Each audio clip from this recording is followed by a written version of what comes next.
guess a few follow-ups on that, but actually, could I ask you first about some of the other countries involved there? Russia, of course, is said to have given asylum to the Assad family. But the status of Russian military bases in Syria. Does the U.S. have any information about whether the current authorities in Syria will allow those to continue? And does the U.S. actually have a stance? Is the U.S.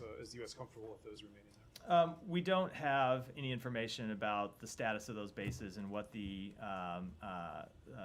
incoming Syrian regime may or may not do with respect to them. What I would say is that certainly Russia has a lot to answer for when it comes to the Syrian people.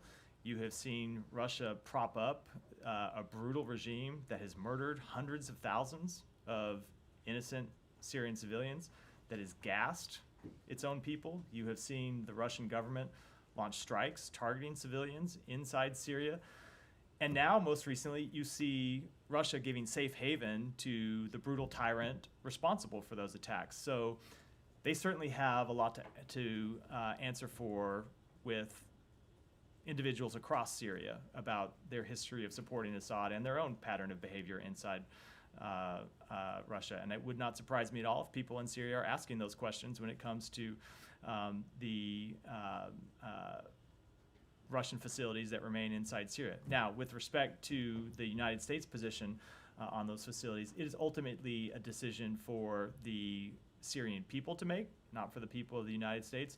But I don't think you can look at the influence that Russia has had through those bases inside Syria and determine that they have been anything other than disastrous for the Syrian people over the past 10 to 12 years.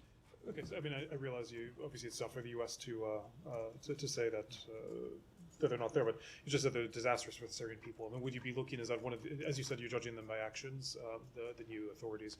Is that one of the actions you would be judging them by, what the relationship they keep with Russia? We are going to be judging them by the whole range of their actions, but when we talk about the actions that they're taking, ultimately what we want to see and what we are judging them by are the kinds of ideals that are laid out in UN Security Council Resolution 2254. So an inclusive political process moving forward, respect for minority groups, either religious minorities or ethnic minorities inside Syria, an ultimate transition towards elections, the cessation of hostilities. Those are the types of things to which we're referring.